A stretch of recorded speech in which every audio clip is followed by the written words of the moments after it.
Hi, I'm Pastor Emily Edenfield, Assistant to the Bishop in South Carolina Synod. This is the first of two videos that we're doing to highlight Women's History Month. Today I get to interview Darlene Weight, a member of our Word and Service roster in the South Carolina Synod, who has filled a lot of roles over her ministry, and we get to hear about that today. Woo! Darlene, you have been rostered in some form since 1965. Yes. And I know that has held a lot of different roles and different titles for you over the years. I was wondering if you could share with us some of the things that you've done over the course of your career. Okay, I started in a parish in Madison, Wisconsin as a parish worker. And then a couple years later, I became a, what was it? I can't remember what they called us. Associate in ministry. And then by the time I was at the seminary, of course, I was in Word and Service. Mm-hmm. So it's a very strange thing. And didn't you say you were on Synod staff at one point as well? Yes. I was an assistant to the bishop for 16 years in southeastern Minnesota. So you've gotten not only to try out different roles and different titles, but different areas of the country too. Yes. I've served 3 parishes, 2 in Wisconsin, 1 in Minnesota. Actually, 2 in Minnesota, but the second one was a very short period of time. And then I was an assistant to the bishop for 16 years, and then I was called to the seminary. So that's how you came down to South Carolina? Yes, ma'am. Yeah. When we met, you were in the contextual education office at the seminary, and I was coming through as a student. Yep, it was fun. One of the brightest and best. Can you talk a little bit about your time in that role, raising up women and men for leadership in the church? Mm-hmm. Say again. Can you talk a little bit about what that time was like? What were some of your great joys? Were there any struggles you would want to highlight? Well, it was a struggle, first of all, to get women ordained. And I remember the excitement when I finally, at a synod convention, got to vote to say, yes, we want to ordain these folks. That's great. And then over the years, you got to help encourage that by helping with field ed assignments, getting seminarians into parishes for experience, and connecting us with internship supervisors as well. Were there any struggles with gender in internship assignments especially?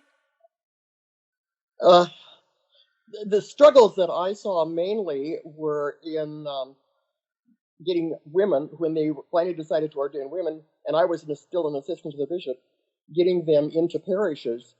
There were many parishes that would not accept a woman.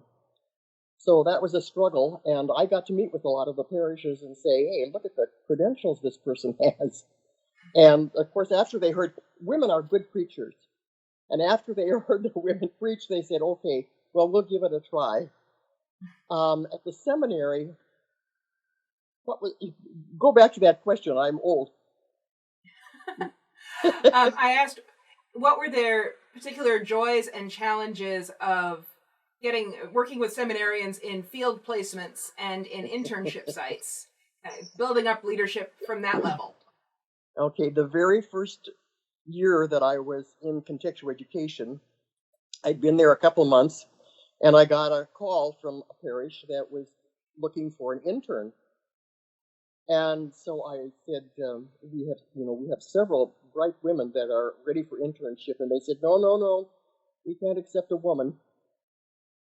And so I talked, and Dr. Mays, who was contextual education director at that time, came into my office. He was absolutely falling out of his chair with laughter at my struggles to get them to accept a woman. We never did. But that was only one parish out of many.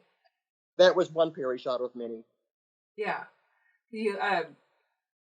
What I saw, at least as a student, I never experienced that on our level. You either kept that struggle contained to your office, or it had lightened by the time I came through. It had lightened by the time you came through.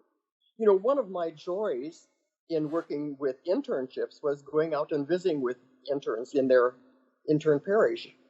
And that was, I think, some of the brightest times ever. And some of the brightest people we had coming out of the seminary were women at that time. Probably that's still true. I might be a little biased.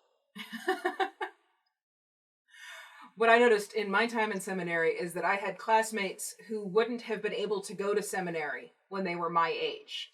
I came through straight out of college, and we had some women who were a little older who hadn't been able to be ordained when they were in their 20s. And so there was a lot of potential and energy in my class, and I got to really feel the privilege that I had of never having known a day when women weren't being ordained in the Lutheran Church.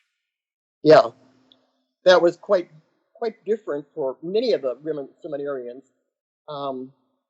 Most of the seminarians that we worked with by the time I was there were accepted into parishes, so that's good. And especially some of the brightest ones like Emily Edenfield. And I'm not saying that, I really mean that. Dr. Mays and I talk quite often about how bright you were. You're very kind, thank you. Telling the truth. So, having had a couple of years and a couple of experiences in the church life, what are some of the changes that you've seen since you came on as in the professional realm of churchdom, and what are some of your hopes for the future? Well, of course, the biggest change I've seen is the ordination of women. The second one was when I was on assistant to the bishop, and we finally got parishes to accept women into the parishes. That was very, very exciting. Mm-hmm. Some of the things that I don't like, well, I shouldn't say don't like, that I see as a struggle right now is getting some parishes still to accept the fact that there are women out here who can handle that ministry. And that will probably be a continuing struggle for a long time.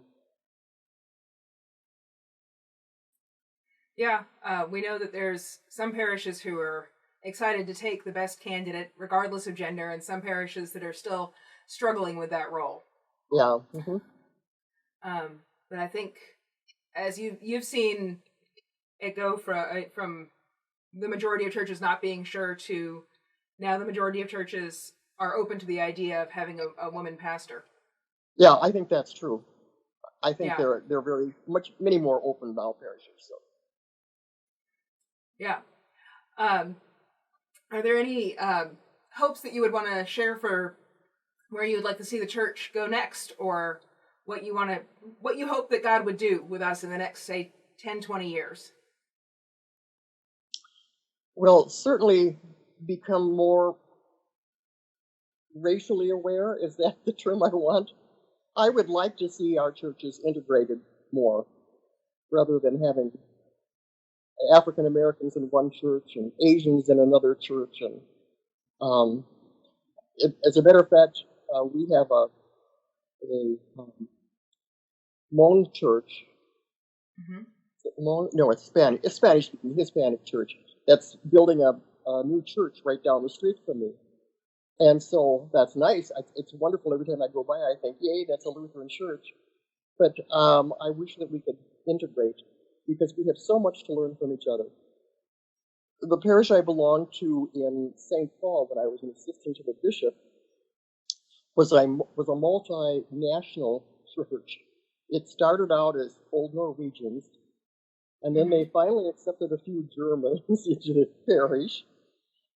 I was one. And then Southeast Asians started to come, and because the churches had done so much to help them, and I was at that time in Southeastern Asian ministry, so we helped a lot of Asians who came to, refugees who came to St. Paul. And they would always ask me, why are church people so good? And I said, well, Jesus tells us to love one another and to love our neighbors as ourselves, and that's what we're doing. So many of them came to church, and there were several older people in the church who said, "Yeah, I don't know if I can share a pew with these people." That changed quickly, and that was absolutely so good to see. But we've got a long way to go in being accepting, I think. God's kingdom is breaking through bit by bit, piece by piece, person by person. Slowly by Uh, slowly. Yep. Our churches now are actually getting to work, beginning to work in neighborhoods, and it's not always necessarily um, doing outreach to come to our parishes, but helping folks who are in need, mhm. whether they are people of color or people just like I am, old and white. Or I should say old and German, maybe. Well, thank you for sharing your experiences with us today, and thank you for your ministry in the church. Uh, you have had a lot of ways and places for the Spirit to work through you. I'm grateful for the effect you've had in my life and in the wider church body that we're both part of. I especially want to thank you for your time today and for reflecting on all of it with us. Well, you're welcome. I enjoy doing this.